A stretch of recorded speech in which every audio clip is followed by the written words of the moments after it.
We're grateful for who God is.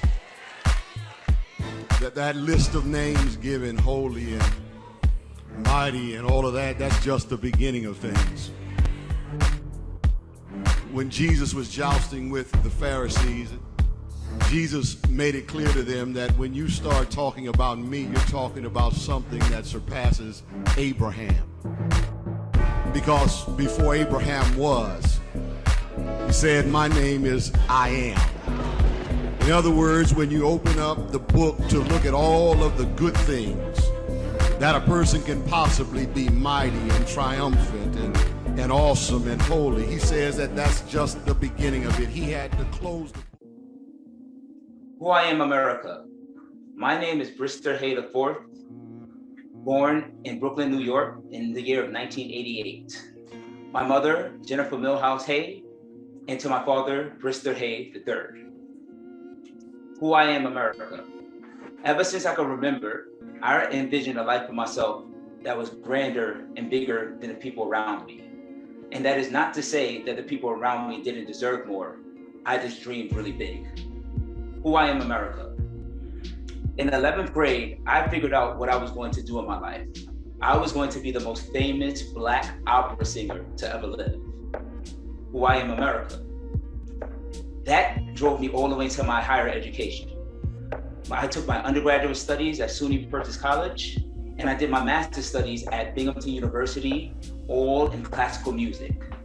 Now, I know what you're thinking. Who are we standing in front of? But the foundations that set this path is unlike anything that you would think. I'm gonna rewind. Who I am, America. In the 6th grade, I remember the hardest conversation I've ever had. My mom sat me down and said, Bristle, your father is an alcoholic. It shook me to my core. For one, I wasn't sure what alcoholism was.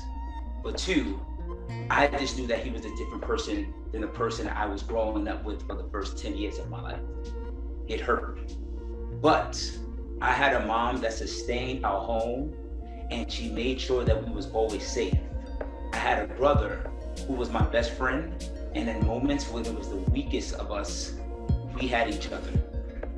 And concurrently, by the time I got to my next years in my life, that's when I found music, which I truly believe is the very thing that saved me and got me out of my circumstance. In the 7th and 8th grade, I went to Ronald Elman's Learning Center, which is a specialized junior high school. Now, when they say specialized, they simply mean that you are talented enough to get into a more private education for free. Now, the thing that I found most valuable in my older age is that that very thing removed me away from my circumstance. I'll back up again. Who I am, America. Because I grew up in Bed-Stuy in the 90s, you can imagine I saw a lot of gangs. I saw a lot of violence. And the first thing that removed me from that environment was music. And to this day, I'm forever grateful for the opportunity to expand and learn something different. Who I am, America. From the junior high school years at Ronald Elman Learning Center, it drove me and took me to my high school years at the Professional Performing Arts School, where I found one of the biggest influences of my life, Miss Chantel Wright.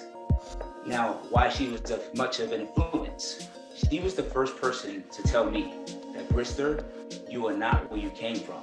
You are where you want to go. She challenged me to think differently, to be different, and truly figure out who I am and own it. Now, remember, at the same time, concurrently, my dad was still in my home dealing with alcoholism. I remember walking in home sometimes and having physical fights with him. I remember being screamed at. I remember being minimized. But I also remember the very thing that saved me, which was music, and at that time, God. I'm forever grateful for those opportunities and that community that was built by my mentor, Chantel Wright, because it allowed me to be able to hug people when I needed to be held the most. And what it did is give me experiences that showed me that the world is bigger and so much beyond the Brooklyn bubble. And I don't mean that in a derogatory way. The Brooklyn bubble is just as similar as the Baltimore bubble or as the Canadian bubble. Wherever you were and you don't recognize that you have a chance to expand, that's your bubble. Music, and right, my family and friends gave me an opportunity to burst my bubble. Now, after my education years at SUNY Binghamton, I actually stopped singing. I had what you call vocal nodules, which required me to get vocal surgery, and I could not sing anymore. And it was honestly one of the best things that happened to me. The very thing that saved my life, I became attached to in a way where I couldn't breathe or live without it. But the truth was that once that was snatched away from me, I had an opportunity to learn and be different. Who I am, America. Now, out of that entire chronology that I just sent you, there's one fact that drove me and made me who I am today. I was an obese kid from the time that I can remember. So, my dad was an alcoholic. I was living in Brooklyn in one of the worst crime areas noted in history, and I was an obese kid who had no resources, no education, or no possibility to be different. Obesity followed me throughout my entire young adult life, through junior high school when I started music, to high school when I really found who I was going to be, all the way to my undergraduate studies at SUNY Purchase, and it finally stopped going into my master's program. And here's why. Who I am, America. My dad, who suffered with alcoholism, died at the tender age of 47. He drank himself to his end. When he passed away during going into my senior year in college, I wasn't sure how I felt about it. I knew that we made amends. I knew that I loved him, but I also didn't know what was coming next. Everything that I saw him do, my behavior began to pattern a part of my grief. I thought I was just living, being a college student, but then I recognized I was drinking more than ever. I was eating more than ever, and I blew up to 300 pounds at my size. Now I bet you're wondering, how did this all connect? Well, it does. I was a broke kid living in poverty in a trauma-ridden environment, and I became exactly the thing that I wanted to fight against. After that study, that final year in my undergrad study, after we buried my dad, my brother and I looked at ourselves and we said, can we be different? And we chose to be different. It was the first time I exercised in that summer of 2010, and we lost 100 pounds. I lost 100 pounds in year one. Why is this important? Because when I stopped singing and I couldn't sing anymore, I found fitness. Fitness allowed me to express myself, express my body, and finally change the generational curses that was against me my entire life. What I appreciate the most about the transition from music to fitness was the calling that it did from my inner being. Where singing was my passion and it's something I really enjoyed, it wasn't necessarily who I was.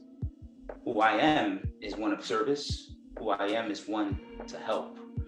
And I couldn't quite find that niche as a singer. As a singer, I had to worry about how I sang. I had to worry about how people perceived me, but not necessarily what I was doing to serve people. Fitness allowed me to find that. So, who I am, America. I guess I would say from the age of birth until my 22-year-old self, after my master's program, I'm one of flexibility, one of change, and a Black man who was able to take his original circumstance and change it to the better good. Who I am, America. Who I am, America. After I finished my master's studies and I found fitness, I would truly say I found it for me. And I didn't even see it as the means to be able to help and serve other people. But as you can imagine, once I lost 120 pounds, I began to get a bunch of questions about, well, what did you do? Well, how did you do it? And of course, can you help me do it? Because of the circles I was in, music, being from Brooklyn and poor neighborhoods, the finding people that lacked a wellness regimen and lacked an exercise regimen wasn't hard. We can assume that most people don't do these things. In fact, the statistic says that most people do not exercise and do not eat well. But I took that intrigue and the inquisition that people gave me to be able to see truly how can I help people the same way I help myself. And I won't say that I was self-made. I had a lot of aid in transforming my body. I used tapes, I used read articles, and I listened to anybody that had, as they would say, the keys to really transforming the body. So after I decided to, hey, let me see how I can do this, I began to get my certifications, and I began to really figure out if I'm going to help people, how can I do it the best way that I can? Position myself for the highest success. So I was working in a hospital, who I am America, picking up jobs and odd jobs after my master's program, trying to figure out exactly what I was going to do since music wasn't in my headspace anymore. After I was working, I began to get my certification for training, and sure enough, as I started to help people and do it for free, really to just get experience, I found another passion. And I would say that you speak to a lot of people, and having one passion is really hard sometimes. They say like, hey, I used to like things when I was younger, but I didn't really stick with it. I was fortunate enough by the age of 25 to find two things that really drove me to be the best possible. And this latter thing that has stayed on for the last 8 years has been fitness. So once I got my certification, I joined my first commercial gym as a trainer, and I started to work. And what I found was that I was a little different from most people in terms of how I approached my job. I was scholastic, but yet I had a flexibility to be able to give the client what they need. That ended up giving me a reputation of a high earner and high producing personal trainer. Now, nowadays I like to say that I think I'm more than a trainer, but it truly was the thing that set off my journey to fitness and wellness. That thing that got me right here. Who I am, America. Today, I would say in the best words that I'm a service provider. I am here to serve. And when you get me or how you get me, that may depend. Because you may get me as a group fitness instructor, or you may get me in a one-on-one capacity, or you may get me as the director of a nonprofit. Who I am, America. I founded Bristle and Trent, Inc., which is an equitable health solution to bring solutions, mental health amenities, physical health amenities, and nutritional amenities to underserved communities. I built, to me, what was lacking for my life growing up. Who I am, America. What's very particular about Facing It Together, Inc. and my career right now is that the entire pivot came from the death of my sister in the year 2020. In June 2020, my oldest sister, Nght passed away. In doing so, I got the privilege to adopt my niece and nephew, who is now 13 and 10. What this allowed me to do, and what it stressed me to do, and my beautiful wife, is to figure out how do you truly show up and serve people? How do you make and have a sacrificial part of your life, but still make yourself whole? Because I won't lie, in doing so, it truly put me to the brink. I was not sure one day if I could go on. But what I had was a foundation of wellness, a foundation of mental health services and thought processes, and a nutritional roadmap to be able to get myself whole again. And I would say between the events from finally finding fitness and today, which is an 8-year gap, a 9-year gap now, actually next month, it truly has given me the opportunity to give and serve people in an efficient and optimal way. And when I say optimal, what I mean is that are we giving these things that everyone needs on every level? So a lot of times we see services, then we see charities, and we see organizations that they give a little. But then you have to jump back and forth, place to place, to be able to really find the formula for your success. And I believe that Facing It Together, Inc., that we're really creating an organization that handles a very complicated problem on a multitude of levels. The problem as we see it is the lack of access, inequities in terms of our generational and our social problems. We call it social determinants, whereas where you grew up and because you're in poverty, you'll just have a low chance of living. And to us, that's wrong. And we believe that if we can start facing these problems at the grassroots level or at the beginning level in adolescence and childhood, then we can start changing generations just by giving people the ability to change themselves and the information to always know how to steer their course in the right direction. For that, I'm privileged. For that, I'm grateful to be able to serve people into the capacity that I wish I would serve. So sometimes people say like, well, why did you make FIT? And truly, I guess the most honest answer is I created the thing that I wish I had the most when I was growing up. And I hope that people feel the same way. Who I am, America. I am love, I am happiness, and I am Black joy.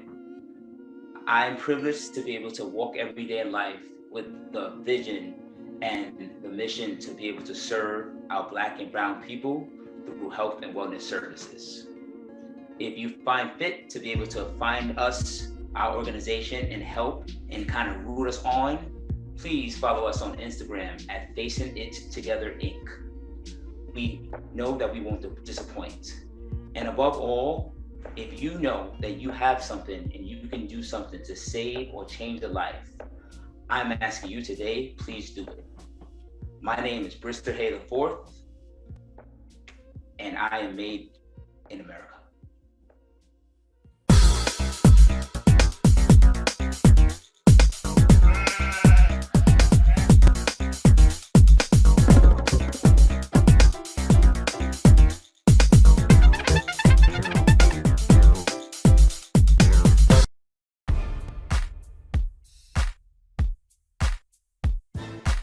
We're grateful for who God is.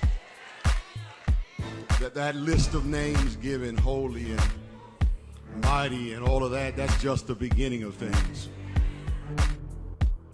When Jesus was jousting with the Pharisees, Jesus made it clear to them that when you start talking about me, you're talking about something that surpasses Abraham.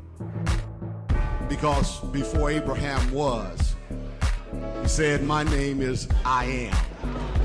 In other words, when you open up the book to look at all of the good things that a person can possibly be mighty and triumphant and awesome and holy, he says that that's just the beginning of it. He had to close the book.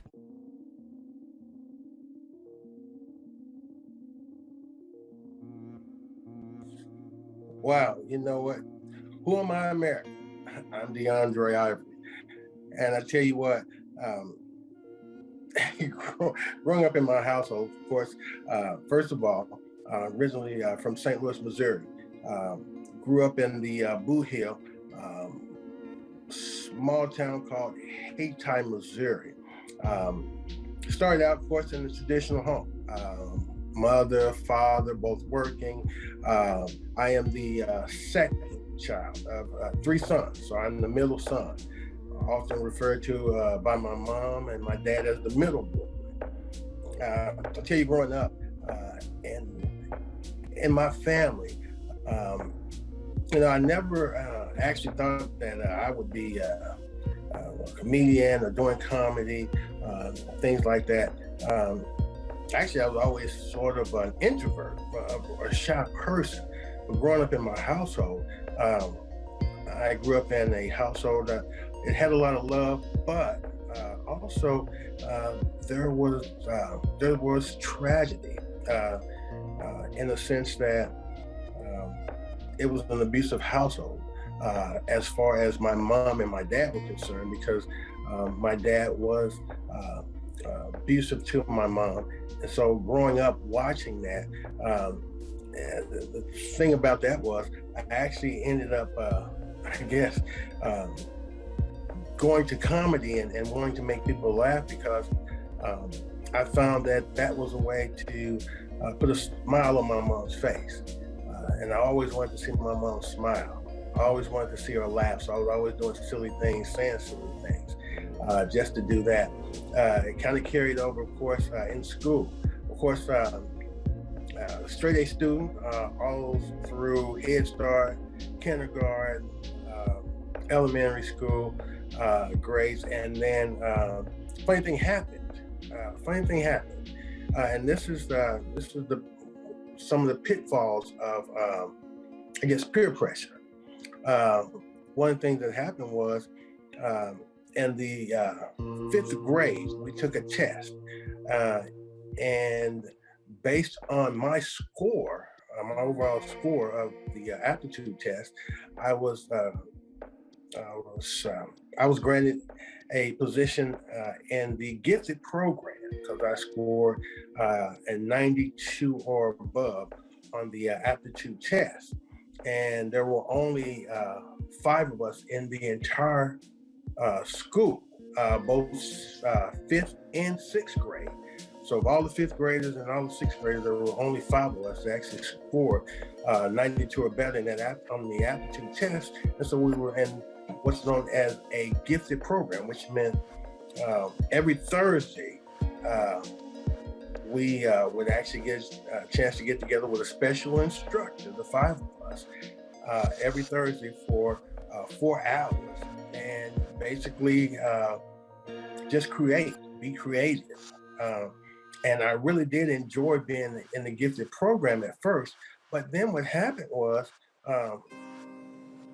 the other students started making fun of me during the week, and they called me nerd, and they say things like, "Look, there's DeAndre, he's gifted," because not only was I in the gifted program, but I was the only African American in the gifted program. So being the only person of color, that I definitely stuck out like a sore thumb. And so I began to be constantly cheesed by other students who basically made it seem like it was a bad thing. So I actually became embarrassed for being quote unquote gifted. And because of that, I actually let it affect my grades, because the following school year, I decided I didn't want people to call me a nerd or call me gifted.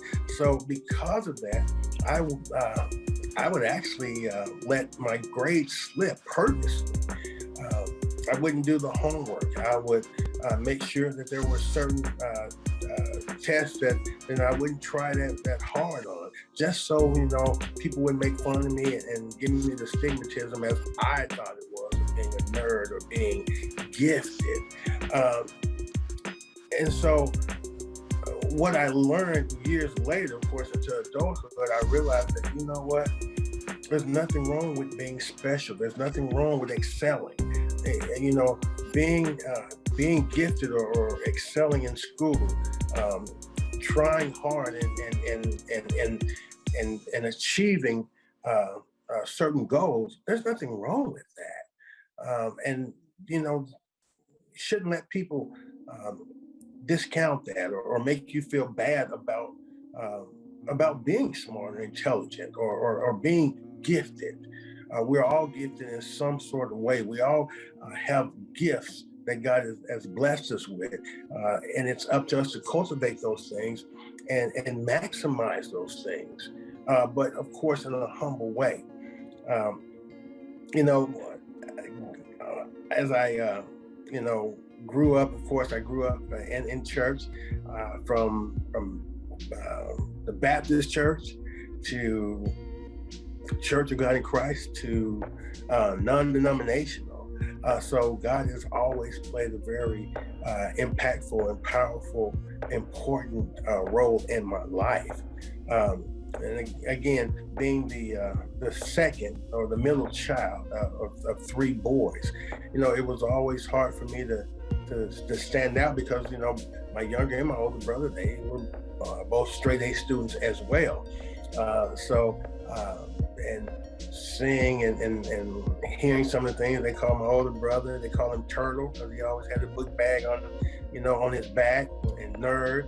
You know, once they started making fun of me for being in a gifted program, I was like, man, I don't want to, you know, I don't want that. But the thing is, you should never, ever feel bad or let someone make you feel bad for excelling and achieving. Okay. One thing I realized growing up is my mom and dad, after even before and of course after they were divorced, they always told me, no matter what, keep your circle small. Everybody's not your friend. Everybody's not your friend. And I found that going through life, that people wish you well. 9 times out of 10, though, they don't wish you as well as them. Meaning they want to see you do good, just not as good or better than them. So my challenge to the youth today is to stand up and stand out, because there's nothing wrong with achieving. There's nothing wrong with excelling. Getting back into the comedy thing, where I am today with doing my comedy, I was on the when I got into when I entered into high school in the 9th grade, my freshman year. And what's so important about that, I was on the speech and debate team. Well, being on the speech and debate team, I came in with a reputation as a jokester, a class clown, somebody that was just really funny. You know, I did all the Easter plays in church and all that. So, you know, I was proud of the fact that, you know, even as a 5-year-old, you know, during the Easter play, my speech was just as long, if not longer than, you know, kids that were, you know, twice my age, you know, and I would always memorize mine and I would never read it. While other kids, even the older kids would be reading theirs throughout the paper, I would always have mine memorized. Of course, I had my little Easter suit on and I was sharp. You couldn't tell me nothing. But it's funny, when I look at where I am today and being on the speech and debate team, one thing that I found in being on the speech and debate team in high school and in college is that you can make an argument for anything. And I challenge the youth today to make an argument for themselves as it pertains to being successful, as it pertains to achieving. Why should you want to achieve? Why shouldn't you want to stand out? Why shouldn't you want to be the very best? There's nothing wrong with you separating yourself from people who are not doing their very best or not standing out. You know what? The most successful people in the world, literally, are the people who said, you know what? I'm not going to be like everyone else because everyone else is not achieving at the level that I want to achieve. We all dream. Some of us just dream in color. And so I challenge all of you today to dream in color. And make sure when you dream in color, when you wake up, remember that dream. And so when you start to achieve and you start on your path, just know that no matter what, at the end of the day, the only person that can judge you for your successes and failures are really you. And of course, God judges us all. But that's in the afterlife. On this earth, you'll be your own judge and jury. So will you be found guilty or innocent of doing your very best? All right, man, I tell you what, this comedy thing, let's get into, how I actually got into stand-up comedy. It's funny because I never saw myself as a stand-up comedian, ever. I end up actually doing stand-up comedy on a dare. At work, cracking jokes at work, and somebody, just half-heartedly made the comment, it's one thing to be funny, at work, but why don't you try getting on the stage? If you, Mr. Comedian, you want to be a comedian, why don't you take it to the stage? You need to be on somebody's stage. And so when they said that, I was like, okay, fine, I'll do it. So I actually, man, I got in the phone book and looked at the local comedy club here in Louisville, Kentucky, and Comedy Caravan, the big club here in Louisville, Kentucky. And so I called and found out, of course, naturally I couldn't just get on stage. They didn't know me, I didn't know them. So I asked them about the open mic. And so they told me it was on Wednesdays, and it was from 7:30 until 10, but you had to be there by 7 o'clock in order to sign up. And so I remember, man, my very first open mic, I told people at work, I was like, hey, and they offered to say, yeah, one up there, next Wednesday. So, you guys want to come see me? Come see me. And I didn't expect, really maybe 2 or 3 people that, that I actually was really cool with to come there.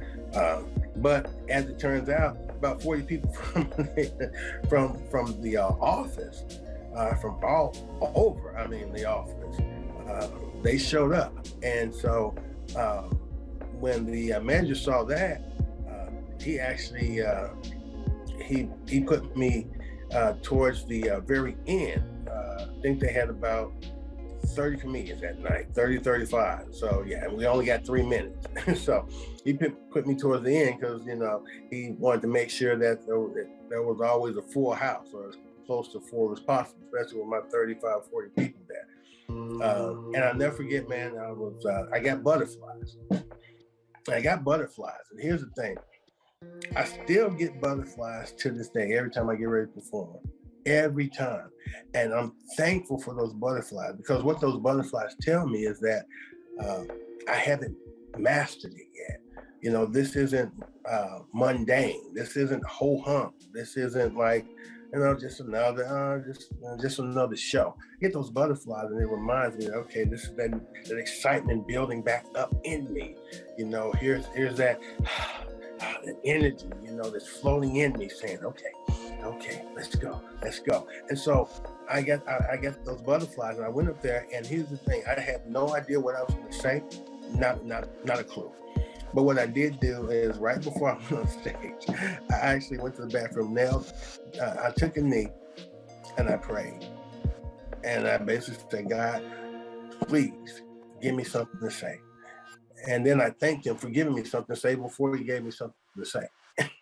And so I went on stage, and I'll never forget my very first open mic. I did a joke because I only had 3 minutes, and time was going by so fast. I remember I went on stage, and I was like, very meek, very, very, very quiet, and, almost scary, like a church mouse. And, I said, thank you so much for coming out. You all give it up for yourselves. And they would clap. And I said, give it up for the other comedians that you sing. And they would clap. I said, and give it up for the comedy club for having us and letting us do the open mic. And they clap. And then in the middle of them clapping for that, I just screamed, now shut up. I ain't got a lot of time. I started pointing my watch because I didn't. All I had was 3 minutes. That right there took probably about 25 to 30 seconds. So that leaves me with, about 2 to 2.5 minutes. So I said, shut up, I ain't got enough time. And so I went into this story about being poor and being kidnapped when I was, 6. And basically the joke went, I was poor. I was so, me and my family, it was 5 of us, man. We were so poor. Matter of fact, we didn't have nothing. We were so poor, we couldn't afford to owe. We couldn't afford to owe. We was just, and I said when I was 6 years old, I was kidnapped, snatched out of the ghetto. And basically, when the kidnappers asked for it, the information called my mom for a ransom, they asked her and said they was gonna kill me if she didn't pay. And my mom basically told the kidnapper that, basically what was the ransom for, the amount, and the kidnapper said, $13.72. Yeah, $13.72. And so the crowd just bust out laughing. And then I told him, shut up. And then I got emotional. I said, that wasn't what hurt my feelings, the lowball price. I said, what hurt my feelings was when the kidnapper hung up. He turned to me and said that my mama had the nerve to ask him, could he hold a check for 2 weeks? And man, they just fell out, man. I was just like, yeah. Man, it felt good. And the thing about it is there was a guy that was in the audience, I'm not gonna call his name, but he worked at a car lot. He was a sales manager at a car lot. And he saw me, he loved me, and he set me up with studio time, and I cut a CD, he paid for everything. And I cut the CD. He, I got the CD, and he told me that, he'd come, and he stopped by my job and pick it up because he wanted to hear it. And, I gave it to him, and he said he'd give it back to me. He wanted to listen to it. And I did make a copy of it. Well, it turns out I never heard from that guy again. He never returned my calls. I called over to his car lot where he worked. He never returned my calls. I never heard from him again. I didn't have a copy. He had the original. I didn't have anything. And so literally less than a month later, I'm watching BET Comic View, and I literally saw comedians, 2 different comedians doing my jokes word for word. And it crushed me. I was devastated to the point where I actually stopped doing comedy for probably about 5 or 6 years. I was just, because you dream and you say, okay, this is going to be your big break, and this guy's going to help you, and you're going to take off, and then to see that happen, it's just really deflating. But one thing, even though I stopped doing comedy on stage, one thing I never stopped doing was I never stopped being myself. I never stopped joking. I never stopped creating in my mind. And so what I did was I said, well, I'm not going to write anything down. What I'm going to do is I'm going to remember these things, and I'm going to remember in my mind. And instead of just telling remembering a joke word for word, what I'm going to do is I'm going to come up with a topic, like an outline. And from that topic, I'm going to tell a funny story or a funny joke as it relates to that topic. That way, I don't have to really write anything down because, it's all off the top of my head for the most part. And so to this day, that's basically, what I do. I come up with a topic, and I come off the top of my dome on that topic.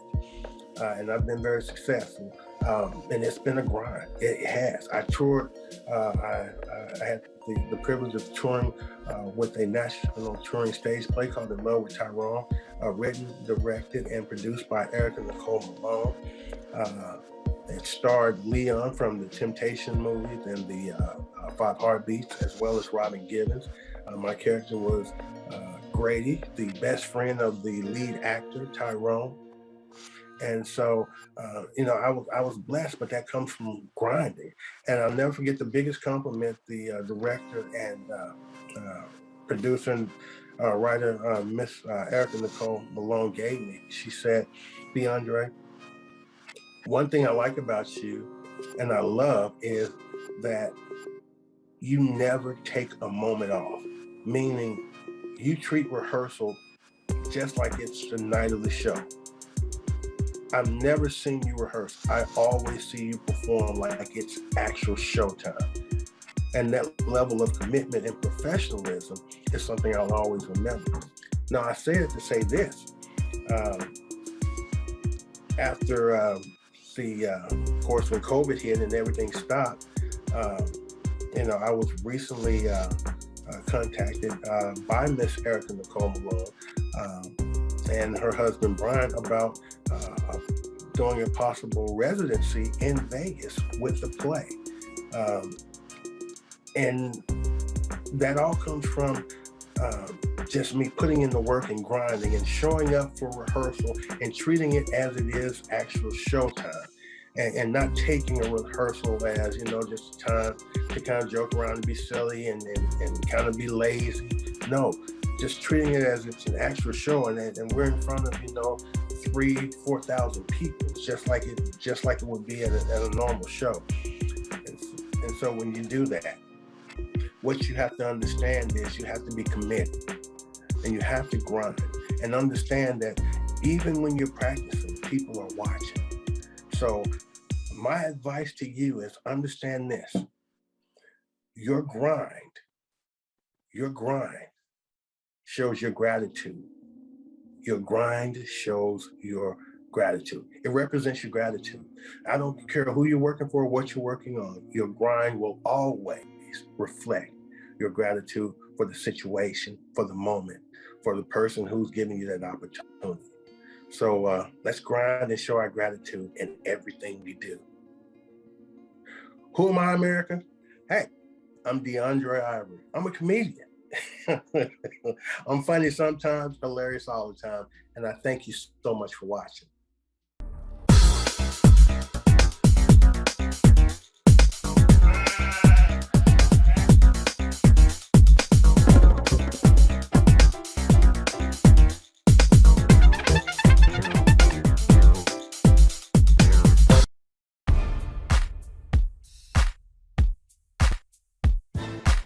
We're grateful for who God is. That list of names given, holy and mighty and all of that, that's just the beginning of things. When Jesus was jousting with the Pharisees, Jesus made it clear to them that when you start talking about me, you're talking about something that surpasses Abraham. Because before Abraham was, he said, my name is I am. In other words, when you open up the book to look at all of the good things that a person can possibly be mighty and triumphant and awesome and holy, he says that that's just the beginning of it. He had to close the... Who am I? I'm Pastor Junior Trent. I grew up in Newark, New Jersey. Two parents, a father and a mother. Father was a heroin user, mom was an alcoholic. We went all throughout the east side of Virginia, going back and forth to Winston-Salem. Finally, my father found a job down in Winston-Salem, and so we started to live in Winston-Salem. Pops got on heroin real bad, left me, my sister, my brother, and my mom did the best she could till we got homeless. Then we stayed at the bottom of a church in Winston-Salem off of Martin Luther King Boulevard. And as we began to live there, living homeless, didn't know what to do. My mom, she prostituted to get enough money to put us on a Greyhound bus to carry us to our grandmother's house in Virginia. I remember when my mom dropped us off at our grandmother's doorsteps and promised that she would come back and take care of us when she could. And at that point in time, my grandmother raised us, a Christian lady. She was a holiness lady, believed in God. She believed in something that I didn't understand at a young age, but yet as I grew older, I understood what Grandma was talking about when she talked about God. As Grandmother could take care of us, she had sugar diabetes, ended up losing her leg, and ended up moving us to Hampton, Virginia, where we stayed with an aunt for a few years. And we were kids who were growing up into Hampton, Virginia. My grades were excellent. I was an honor roll student. I was vice chairman of Phoebus High School in Hampton. We stayed there for a little while, and then Grandmother couldn't take care of us anymore, so we moved back to foster homes. And foster homes where my uncle in Virginia took us back into his fold. Stayed there for a little while, got in trouble, hit a kid in the head with some brass knuckles, and my uncle moved me back home to Newark, New Jersey with my father. Stayed there for years, played basketball, even had a scholarship to play for Seton Hall University. But yet, as life was going in the crime of Newark, New Jersey, I started to dib and dab and looking at people sell drugs at a young age. So when I got back on my feet, decided to move back to Virginia, and then at that age, I began to get my hands on drugs and stuff like that. Then I fell, and I went to the federal program for 3.5 years in Petersburg. It was sweet. Didn't understand my life journey at that point, but knew at an early age that God was pulling on my heart. So then after that, I began to got out of prison no less than 18 months, got back into the game, met a lot of people, met a lot of important people at Petersburg camp, got back out, started trying to do what I do, and ended up getting locked back up for a 13-year bid in the feds. As I began to get my journey into the Fed system for the 13 years, I remember the day that I was talking to my dad, and my father used to tell me, said, son, you always sending these pictures of you, look like you're chilling. You got your chains on, you got your new sneakers on, and you got a 300-month sentence, which means 25 years in a federal penitentiary. And my father gave me this theme that I've carried with me throughout the rest of my life. My father told me that until you get tired, nothing is going to change. And I couldn't really realize what my dad had meant to me at that time when he said it. But as time went on, when I was in this prison, I began to understand that I had to get tired for change to come.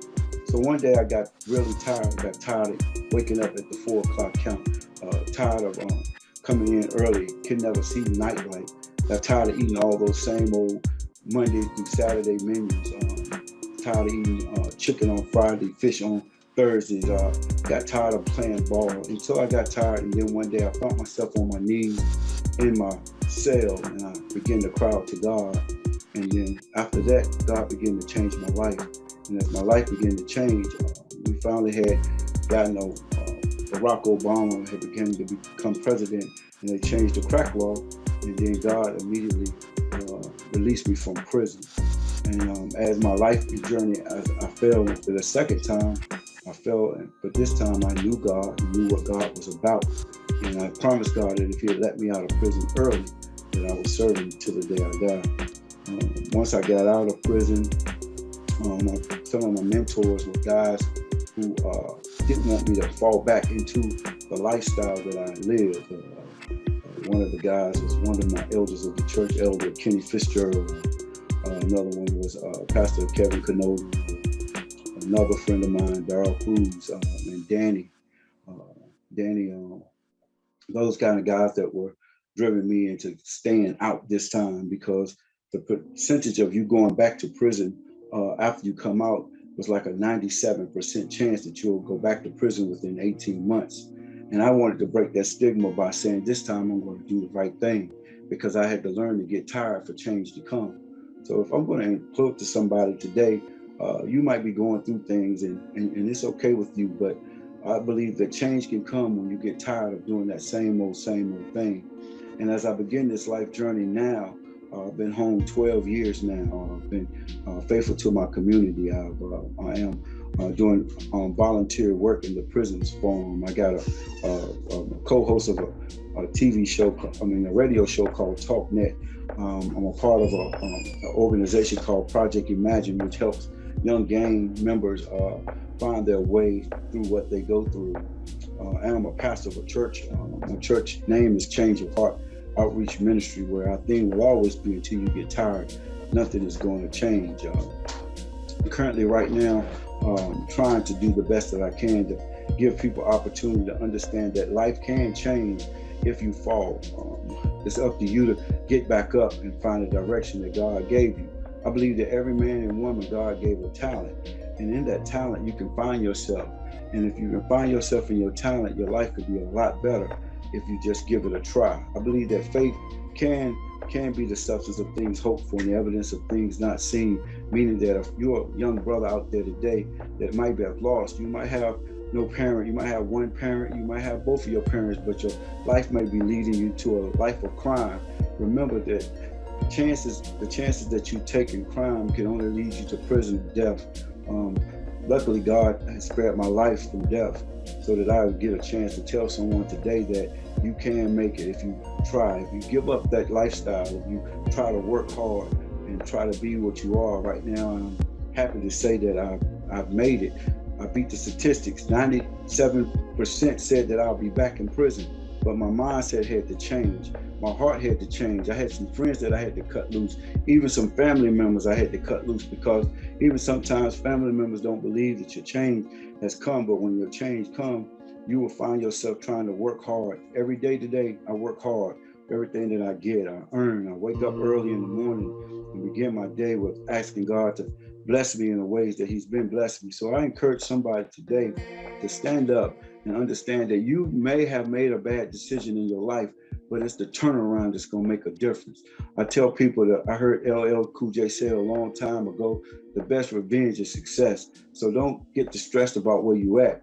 Always focus on what you can be. Some of you got great talents. Explore your talent and take your talent to the next level so that you can be the man or the woman that God called you to be. And I believe that God will move for you just like He moved for me. But I had to get tired, and get sick and tired of what I was going through. I've been homeless, I've been in foster care, I've been through it all, but yet I'm still here, and I found myself. And when I found myself, God began to tell me who I was. And who am I? I am Pastor Junior Trent. I was a child that had two parents. Unfortunately, my parents, they did the best that they could, but the best thing that my mom could have done is drop me at my grandmother's footsteps, who taught me about God. I remember the times that my grandmother would go in a room and cry out to this unseen person. But every time that she went and cried out to this unseen person, things were happening in her life. So I didn't really understand it until I got a little older, and when I realized that God was who He was to me in my life, I began to understand that He is real. So today, somebody can be encouraged that there is a God, and that God knows you and He loves you. And you can turn your life around if you just give God the opportunity to show you who He is. So today, I'm encouraging someone to know, who am I? I am a person that God loves. I am a person that God reached out to. I am a person that God created to be something better than what I thought I could have been. See, the statistics also had me to be locked up, thrown away, or in a grave.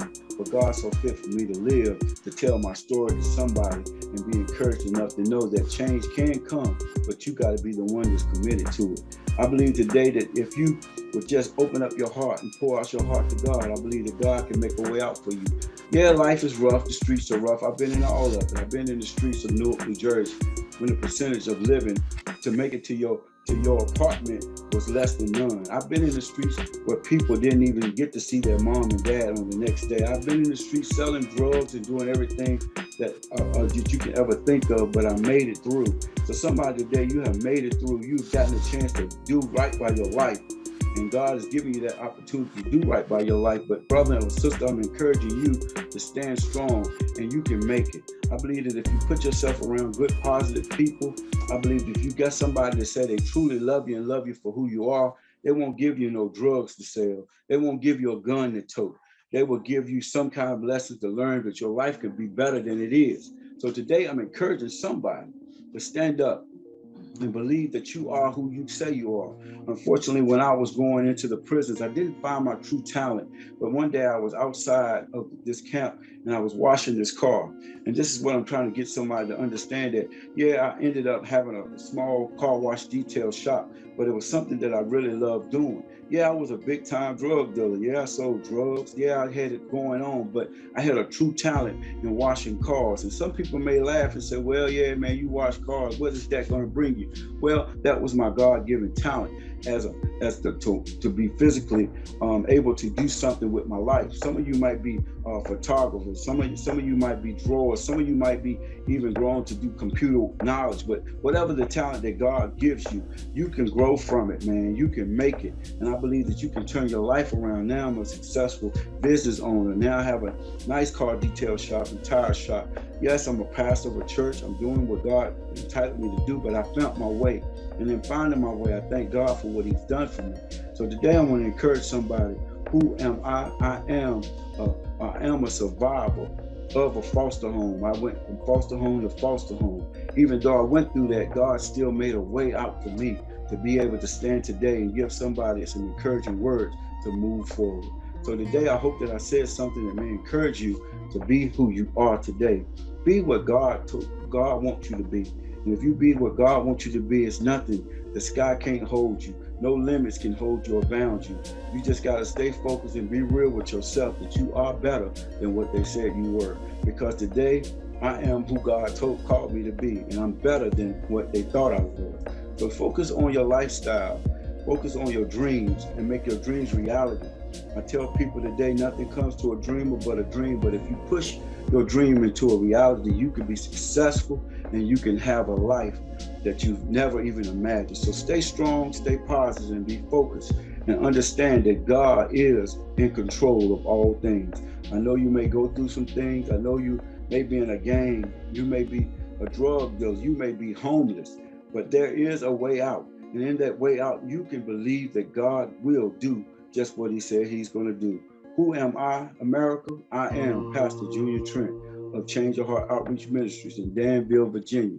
And I can tell you today that if it had not been for God, I don't know what I would do today. I think that God spared my life from all types of things. I've been in prison where people didn't come out of prison.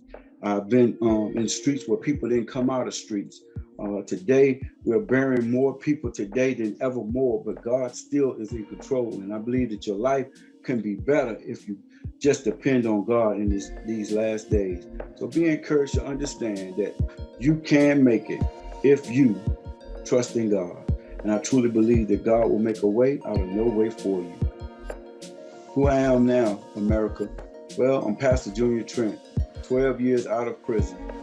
I've got my own business. I created a business called You Shine, I Shine, car care detail center. I've created jobs for people in the 12 years, over 100 jobs for young men and women who tried to strive to get jobs. I've been pastoring for over 4 years now in my own ministry. And even in creating my jobs and keep creating jobs, I've got in touch with an organization called Project Imagine by my good friend Robert David, who came into this area in 2018 and got a great impact in the communities to help young guys who are in gangs. And we've turned those guys, gangs into reality to find jobs. We took out the, you have to have a GED, and we helped them get a job and get their GED while they work. We are now creating more jobs in this area now because we care for our people. Our church is a church that cares about people, and our theme has always been, until you get tired, nothing's going to change. And why do we say this theme? Is because we find that in this day and time, you got to get tired of something. And when you get tired of something, you will realize that God can help you out. So today, I just want to encourage somebody today to know who I am today. I am who God called me to be. And I'm glad and proud to be who God called me to be. So with that, I just hope that somebody today understand that God is in control, and I'm happy to be who I am today. Action. All right, some of the other great things that I'm doing into the community now is trying to grab out the young guys and get them to find out what their purpose is in life. Some of these guys today have the same type of lifestyle that I live. They have one mother or maybe two parents, one or both on drugs, don't have a way at home to find peace. So now today we're trying to reach out to those who are in those type of situations to help them find their way so that they can make it. Today we also are carrying a theme called a youth explosion, but a family affair, because we believe that if we could touch the mother or the father and being able to help them change their lives, it can make it more better and suitable for the youth to be able to come home and have a nice and peaceful home. So I'm driven today to tell somebody today to be encouraged that help is on its way. Right now, our community have all the resources to be able to help young men and women get jobs. Jobs here now are very high for a person to not have a job than not to have a job.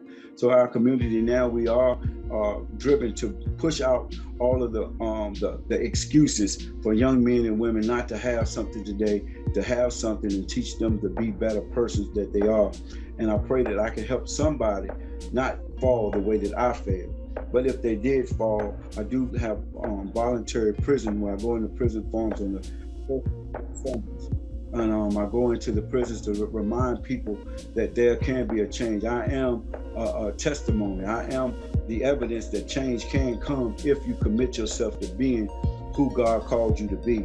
And then we have our radio show called TalkNet, where we get on the radio and we talk about things and talk about God and talk about things that's happening to folk today, that they may listen and be encouraged to know that God is still in control of their lives. If they give him their life, the change can come.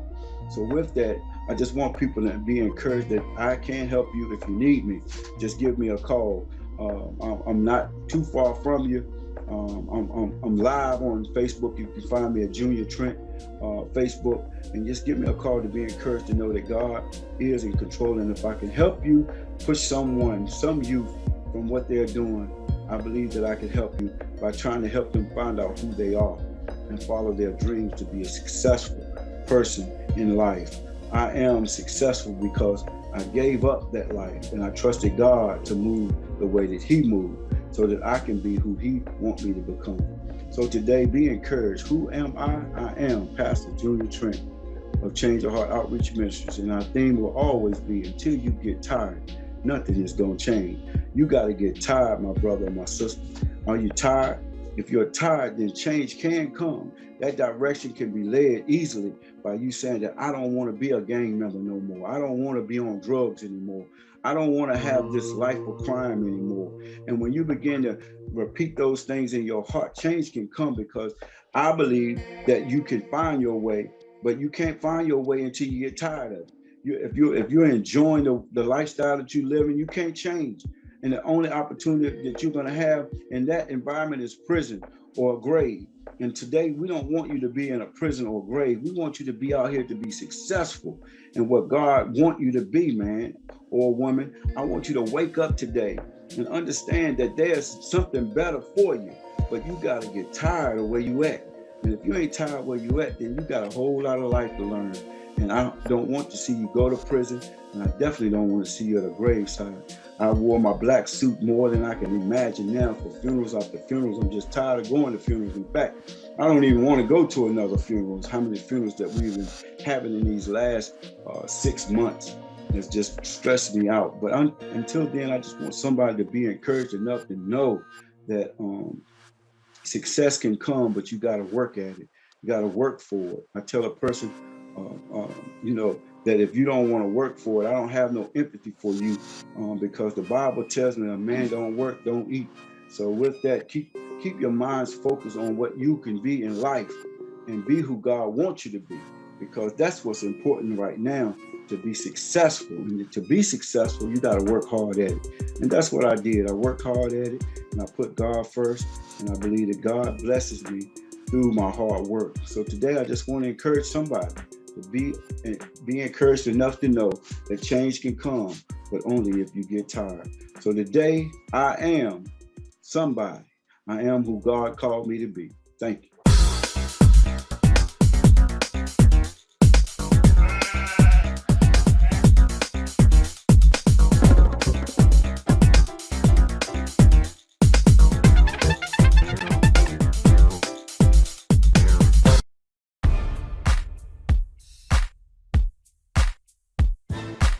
We're grateful for who God is.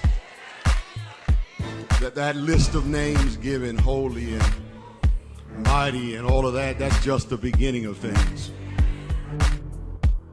When Jesus was jousting with the Pharisees, Jesus made it clear to them that when you start talking about me, you're talking about something that surpasses Abraham. Because before Abraham was, he said, my name is I am. In other words, when you open up the book to look at all of the good things that a person can possibly be mighty and triumphant and awesome and holy. He says that that's just the beginning of it. He had to close. Who I am, America. I am Dr. Shon from New Orleans, Louisiana. I was born in 1964, and I grew up in a period where we had what's called wards in Louisiana, the 7th Ward. I grew up in the 7th Ward, and the 7th Ward was unique because there were more mixed heritage people, i.e. French, Spanish, African descent. And because it was such a eclectic environment, we had a unique look about us. And that look would also bring with it challenges and troubles, because people thought, well, if you're from the 7th Ward, you can pass. Some of the people could pass, quote unquote, for white.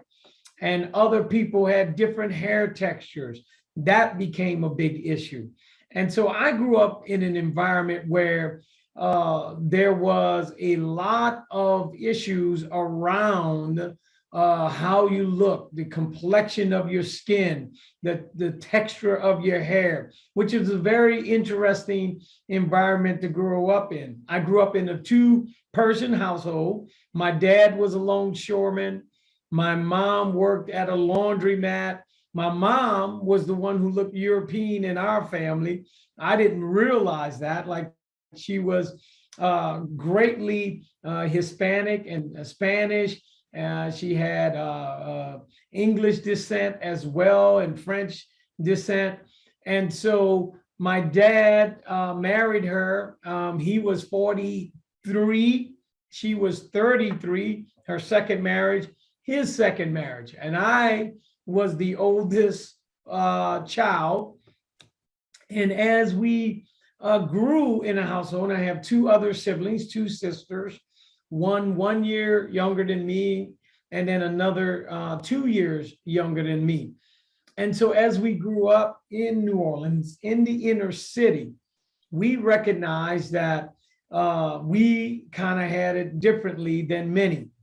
It was like we had a privileged lifestyle, if you will. Although I grew up in a shotgun home for the first 10 years, a shotgun home in New Orleans means that the house was straight through. And if you had a gun, you can shoot from the front to the back. Therefore, they call it a shotgun. You had the narrow alleyways, and my grandmother lived next door on my mom's side. But then I found out she really wasn't my grandmother. She was my mom's mother-in-law from her first marriage. But they became very influential in my young life because I did not know who was really my grandmother. My grandmother on my dad's side lived in Gloucester, Mississippi, which is where he hailed from. My dad had green eyes, and he was about, a few shades darker than me. And but his hair texture was almost of that of an Indian. And it was an interesting combination with he and my mom. And when we would go to Mississippi, then I found out that my grandmother was born as a concubine. So in other words, her mother was the slave owner's a concubine. And then hence came my grandmother, Beulah Haynes. And then, of course, she had my dad and his brothers. And I always wondered why many of them came out different complexions. My dad, brothers, that is, and some of them were fair skinned, some of them were very light. And I didn't understand that. How could they all be brothers and sisters? Well, it turned out that the genetics of my grandmother, Beulah, was of mixed heritage. Therefore, it was passed down to her children.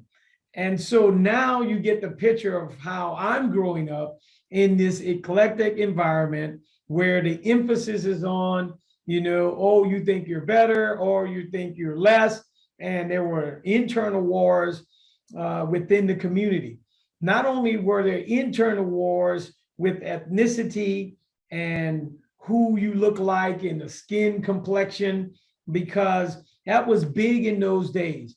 If you were what's called, and many people don't know this, but there was terms like mulatto, which means you were 50-50, half European, half African. Okay. Then there were terms like quadroon, which would have been like my mom, 75% European, 25% African. And then there was octoroon. And octoroon meant you were 1/8 African and everything else, 7/8 you were European descent. And so those became lawsuits in America, the early America, about could you pass and who you would become if you get the rights of a quote unquote white person. And so all of this shaped who I was, I think, growing up, because it was a big deal. The lighter you were, you somehow had more privileges in society. And then I began to understand that as I grew up. Now, even though we were what was considered well off, because my dad earned about $50,000 a year. My mom, in those days, in the 70s, that was big money. My mom earned another up to $20,000. So you're talking a household with $70,000. I was driving my first car when I was 15. My dad said, you have to work. I had a work ethic. He was a workaholic. He passed that on to me. And so I worked growing up. I had to pay for my insurance and he paid the car note. I remember this was about $150 for the car note and about $150 for the insurance. And so he helped me buy that first car, a Ford Granada. And my friends, they thought we were well off, because here I am at 15 years old driving my own car to school. But that did not mean there were no opportunities for drugs in my neighborhood. My cousins, my family became very much inundated in drugs. In fact, they were drug sellers for the neighborhood. Alcohol was prevalent. I lived up to 10 years old, 3 doors down from a barroom. On every corner in New Orleans, I say that, or in the inner city, almost, it felt like, it wasn't every corner, but it was very close to being on many corners. There was what was called a barroom. That barroom, everything would go on: drugs, illicit sex, prostitution, shootings. So I grew up seeing shootings. I saw killings. I saw the police coming through, people running down the alleyways. I grew up in a crime ridden neighborhood. Now, New Orleans, as you know, is in the top 5 today for killings and murder. Baton Rouge. It wasn't like that in those days, but crime was high, murder was high, and murder against ourselves, people who look like us, killing ourselves. So somehow in my upbringing, I got this crazy idea that family is important, from my grandmother and my grandfather who lived next door. And they said, you're going to be different. And then I had what I call a triad, my mom and dad, who had me do the spiritual, where I would be able to get my spiritual foundation. And then I had my aunt and uncle, Marguerite and Edgar, who taught me the practical recreation side of life. So my dad never came to any of my games. My dad didn't do that, but he brought me to church. He taught me work ethic. My grandfather is the one who said, you're not like everyone else. You're going to be different. And I never knew what that meant until I went to college, and I went to University of New Orleans, and I was on scholastic probation. I mean, I was excelling in high school. I graduated in the top 15. I was, I think, number 13. I was in all AP honors courses. And then finally, when I went to college for engineering, I was on scholastic probation, and a recruiter had come to high school. And I remembered that, and I need to make a change in my life. And I went to the Air Force in July of 1984 after graduating high school in May of 1982. And the rest, they say, is the history. And that was the things that would shape my life for the future. And my story has become an amazing journey. Yes. And so as I entered the military, I was able to change my life. One thing when I was growing up is that when my grandfather, who I found out was actually not my physical grandfather or biological, but he was my grandfather because he's the only grandfather I knew. I neglected to mention that my mom's dad and mom were both deceased by the time I was born. In fact, my grandmother on my maternal grandmother died the year I was born in 1964, and my grandfather had died 2 years before that. And he was Guatemalan, some say Cuban. We don't know what he was. He was a mixed heritage once again. And my grandmother on my mom's side, we do know she was Irma Millier. So she was of French descent, and she looked basically French. So again, mixed heritage. And so, but when I was in the military, I never had gotten into drugs. I had never gotten into alcohol. I had never smoked. I know it was amazing growing up in that environment with barrooms and crime and drugs and violence.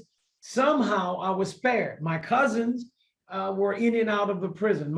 Even my sister was affected at one point in her life by the ravaging of drugs. But I chose never to go that route. Somehow God had his hand around me, I believe, and protected me for my destiny. So I went in as an enlisted man, 1984. As I said, I used my ASVAB, that's the test you take to enter, from high school, because I was in all honor courses. I was doing pretty well in high school, like I said. And so my scores were high enough 2 years later to get me in. And I went to England, my first assignment. And this is where the world opened up for me. So I started off enlisted. I was in transportation. My job was to ship items around the world for military importance, almost as if you see UPS and FedEx today. That was my job.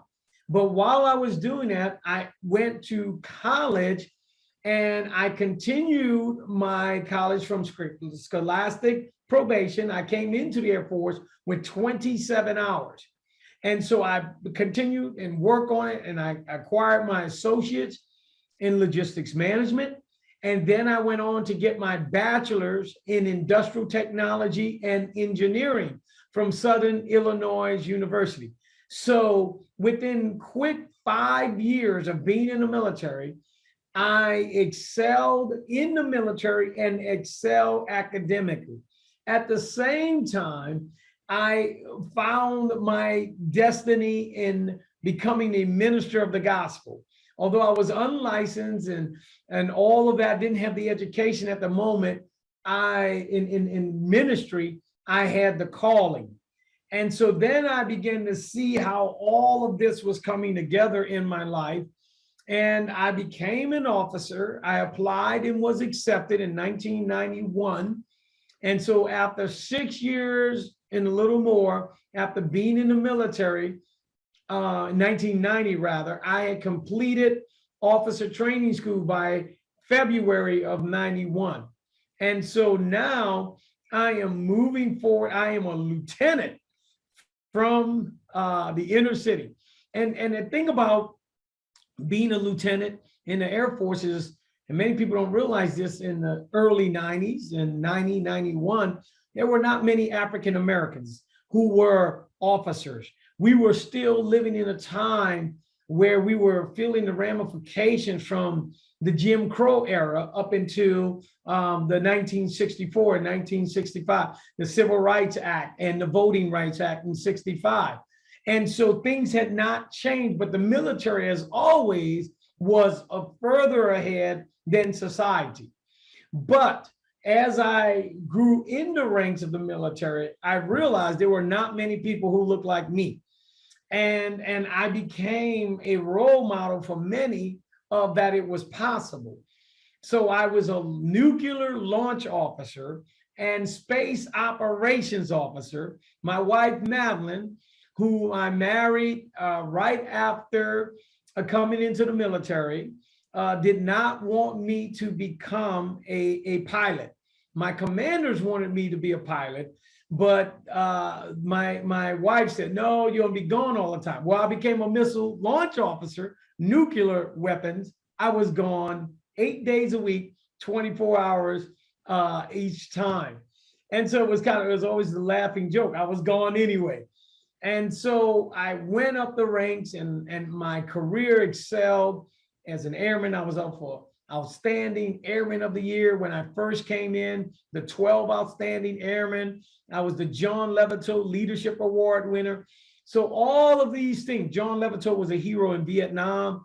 And all of these things just lined up. My career exploded and excelled. And so as my career was trajectorying up, my influence started expanding. And so all of those teachings from my grandfather, from my parents on the spiritual side, my grandfather on the confidence side, believe in yourself. And then my aunt with the nurturing, the recreational side. So it was like this perfect triangle in my life where I was well balanced and I began to move up, as I said, in all dimensions of my life. We had a family. We had 3 kids, 2 girls and a boy. Today, one is a nurse, one is a dental hygienist, and my son is a hospital administrator. So proud of them as young adults contributing. But then something happened as I continued to move up the ranks. I had the sense of the calling to the ministry. So by 1999, I had started seminary school and got my master's in arts and in my master's of divinity equivalency. So now I went from 0 degrees in 1984 when I entered to 1999, 15 years later, I had 4 degrees. And then I became what's called a chaplain. And then that gave me even more influence and more spiritual influence.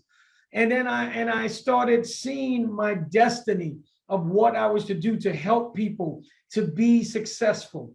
And that's where I changed my trajectory from this technical engineer guy, space operations, to my sole focus was helping people to develop and grow.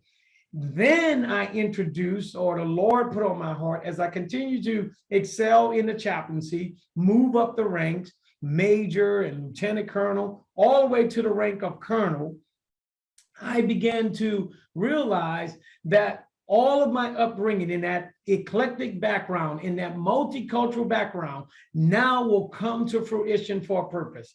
And that purpose was to let people know that you can become who you want to be and who you're destined to be, despite what society says about your color or your ethnicity.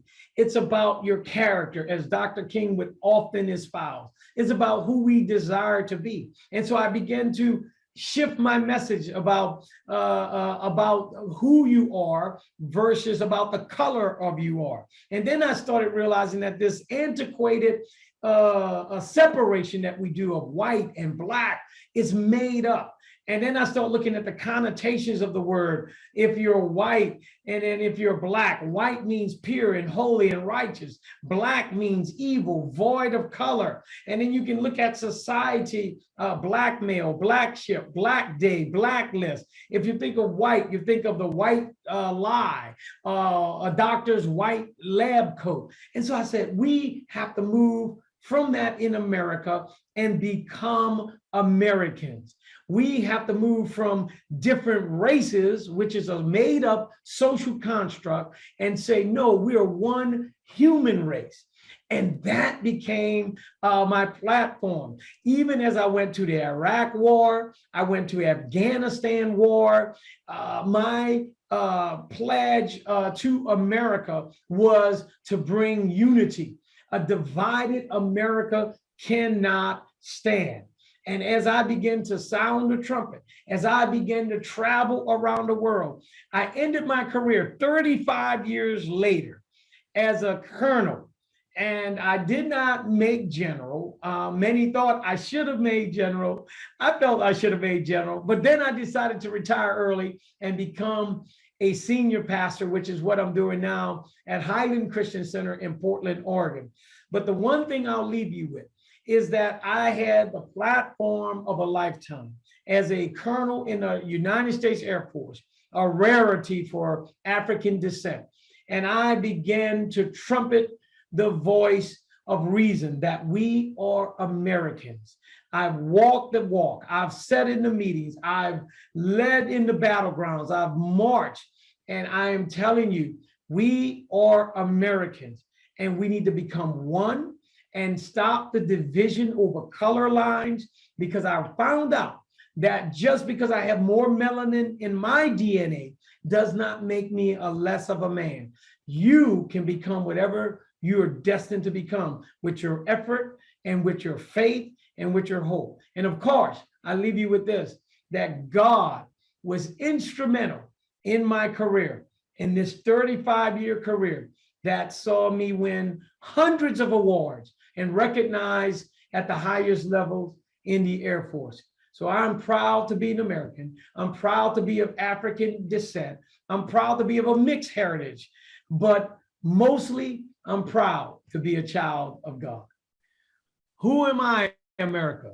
Again, I'm Dr. Shon Nayland. I am also an author of the book, The Courage to Stand, A New America. You can Google me, you can go online, you can get this book today. And this book summarizes my upbringing. It summarizes my thoughts on life, where I believe we can change America. We don't want to go back to the old ways in America. We want to make a new America, an America where all people are free, where we all have the rights and privileges in social justice, policing. The law is applicable to all of us, and we all have a right to pursue happiness, and we have a right to create and own businesses, become who we want to become. I am not surprised at the greatness that is happening in America, especially for those of African descent, because all we needed was the opportunity. And as we celebrate Black History Month or African American History Month, I want you to remember that the greatness is inside of you. Don't ever let anyone tell you, based on the complexion of your skin, the darkness or the melanin in our DNA. Every human has melanin. Don't ever let anyone tell you you cannot become. It is not about hair texture, complexion. It's about our character and who we are. Determine in yourself that you are ready to make a difference in someone's life. And if you want to know more about me, get my book. Again, that's The Courage to Stand, A New America, with Dr. Shon Nayland. And I am ready for America to change. The killing, the violence, if we have self-esteem, if we believe in who we are, we can stop the self-annihilation, the drug use, the criminality, the absentee from fatherhood. I address all of this in the book. I address the color designation and why I believe we no longer should identify white and Black. We should be called humans. We are Americans. We are people of different ethnicities and cultures, and we can respect one another. And so I believe that you and I together can make a difference and create a new and better America. God bless you, and I'll see you next time.